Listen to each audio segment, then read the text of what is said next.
Entonces esta civilización existió mucho antes de nuestra era.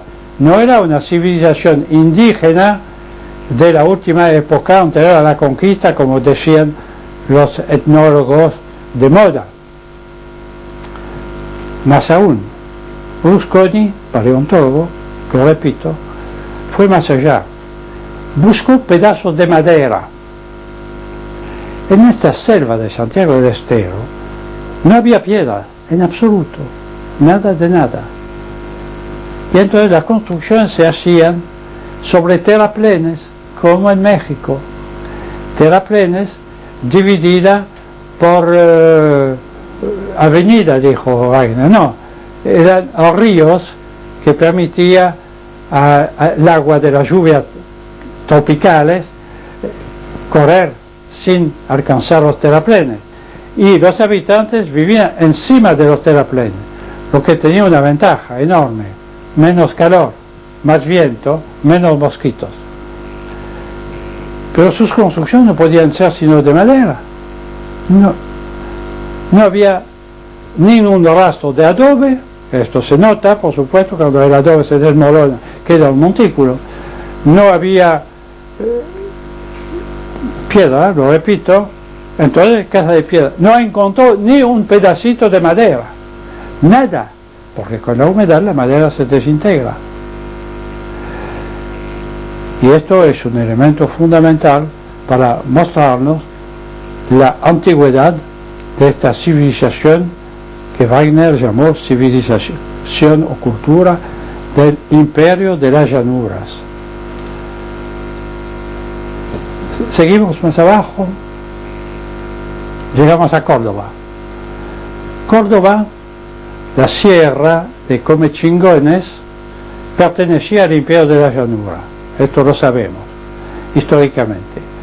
Cuando los conquistadores españoles en 1500 y pico entraron en esta sierra de los Comechingones, se encontraron con indios sumamente raros. En primer lugar, eran indios mucho más altos que ellos, que los españoles. En segundo lugar, andaban vestidos con lana o cueros finamente trabajados. Y más extraño todavía, tenían cuchillos y puñales de hierro. Y Diego de Rojas nos define perfectamente la cantidad de estos indios comechingones que encontró, alrededor de 30.000.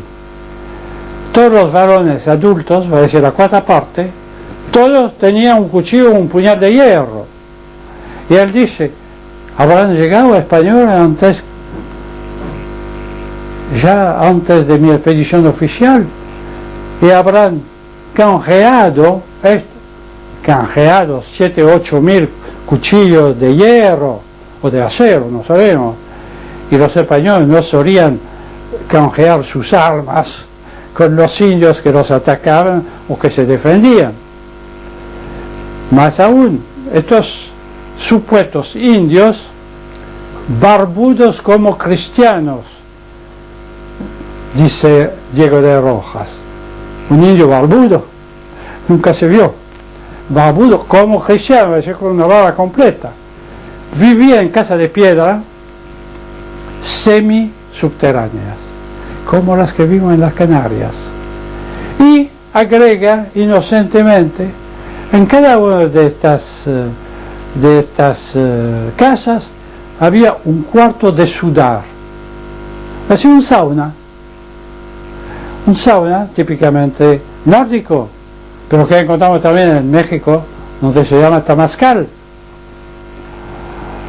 Bueno, todo eso son elementos sumamente raros. Pero nos quedamos en eso, informe de los españoles. Todo se disolvió muy rápidamente, precisamente porque no lo dice el cronista, eran hombres blancos. Y entonces no hubo problema, especialmente mujeres blancas. Y no hubo problema para mezclarse con los españoles que llegaban, que aunque no eran muy delicados en cuanto a la raza de las mujeres que encontraban, con todo preferían a las blancas, naturalmente. Y no queda rastro de esta raza en el lugar. Pero sí quedan rastros materiales. En el año 30, un geólogo francés, Raymond Cholot, que trabajó en la provincia de Córdoba, encontró en la sierra de Tálamo y Ica, al norte de la capital de la ciudad de Córdoba, una zona que ahora se llama Cerro Colorado, de ambos lados de un riacho llamado Río de los Tártagos. Y encontró en esa zona totalmente inhabitada, en aquel entonces, ahora hay un pueblito para turistas, y encontró en algunos abrigos bajo roca naturales frescos pintados, frescos extraordinarios, que nos muestran no las figuras estáticas de la pintura indígena de toda parte de América, sino figuras de individuos movedizos, escenas de combate, escenas de cacería, prácticamente del mismo estilo que los frescos del Levante español, que se remonta al Neolítico y al Mesolítico, y también bastante semejante a los frescos del Tassili sahariano. Se interesó mucho, relevó algunas de ellas como podía, y como no sabía dibujar fue desastroso. Pero en estos frescos encontró inscripciones rúnicas hiperbóreas. Él se equivocó, dijo son inscripciones vikingas. No, en absoluto, las inscripciones vikingas están hechas de runas alfabéticas. No, aquí tenemos una de esas inscripciones que él relevó. Es un barco muy semejante a los barcos nórdicos, con signos rúnicos encima, que comparamos con otra de Escandinavia. Hay otras inscripciones acá que él dibujó también del mismo tipo.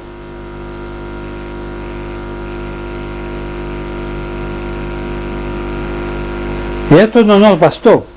Nosotros fuimos allá y gracias al nieto del señor Cholot, señor Saavedra Cholot, pudimos penetrar en algunas quintas que son propiedad privada, cuyos dueños muy sabiamente no dejan entrar a nadie, porque la gente que va a mirar, a tocar, a cortar, es muy peligrosa. Pero con este muchacho, cuyo abuelo era el fundador prácticamente de la zona, pudimos trabajar y encontramos estas inscripciones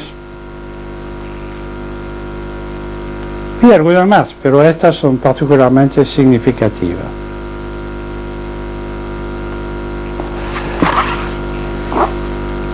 El doctor ingeniero Raymond Cholot relevó en la sierra de Tálamo y Ica una leyenda tradicional de los habitantes que ha perdurado.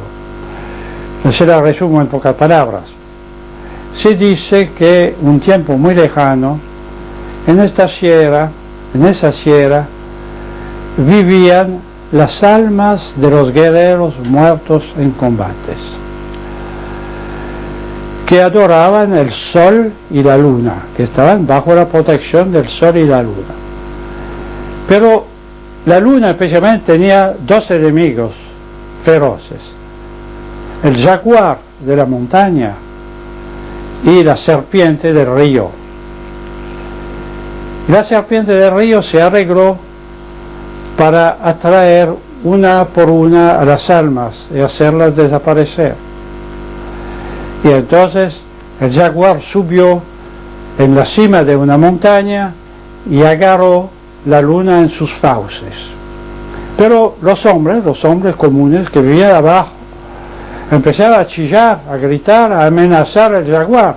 El jaguar soltó la luna, pero la luna estaba muy inquieta y se dio cuenta de que estaba mal defendida, y entonces trajo a la sierra de Talamoica, un pueblo que ya creía en ella y que vivía en una orilla sumamente lejana y que vino a establecer en la zona. Esto parece un cuento sacada de la Edda nórdica, y que es el Ragnarök, es el ocaso de los dioses, que en este caso no se realizó. ¿Por qué? Porque los habitantes primitivos, que eran los troyanos, los descendientes de los troyanos, recibieron un refuerzo. Y solo no se había equivocado tanto. Este refuerzo era de vikingos, pero esto es otro asunto. Ahora yo termino en un punto, porque hay derecho también a mostrar algo gracioso. En las Canarias había un tipo de perro sumamente extraño. Este perro no tenía pelo, apenas una pequeña mecha en el tope del cráneo y otro en la punta de la cola. Y estaba de puro cuero, gris muy oscuro o negro, gordito, rechoncho, estúpido como ninguno, sin afecto para sus amos, un perro que no era perro. Y solo servía para una cosa: lo comían los guanches de las Canarias. Este mismo perro lo encontraba en México, todavía está. Hay, y todavía lo comen en el campo. Riquísimo, dicen. Bueno, y lo encontramos en Tucumán. Este perro, idéntico, existe todavía, se lo llama perro pila. No sé lo que significa esta palabra, pero una colaboradora mía tenía uno, se murió ella y el perro. Era un animal para mí repugnante, entre paréntesis, ¿no? Gordito, así, bajito, de pata corta, estúpido, sin pelo. Parecía sarnoso y no, era muy sanito. Bueno, aquí yo tengo tres figuras. Uno es de Troya, la otra de las Canarias y la tercera de México. Aquí está.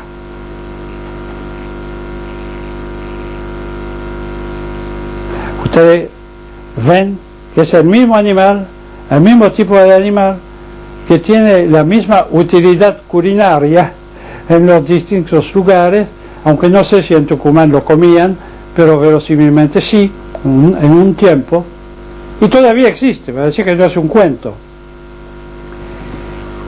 Yo podría seguir así durante horas, con todos los elementos comparativos que existen entre todas las culturas de las cuales pasamos revista.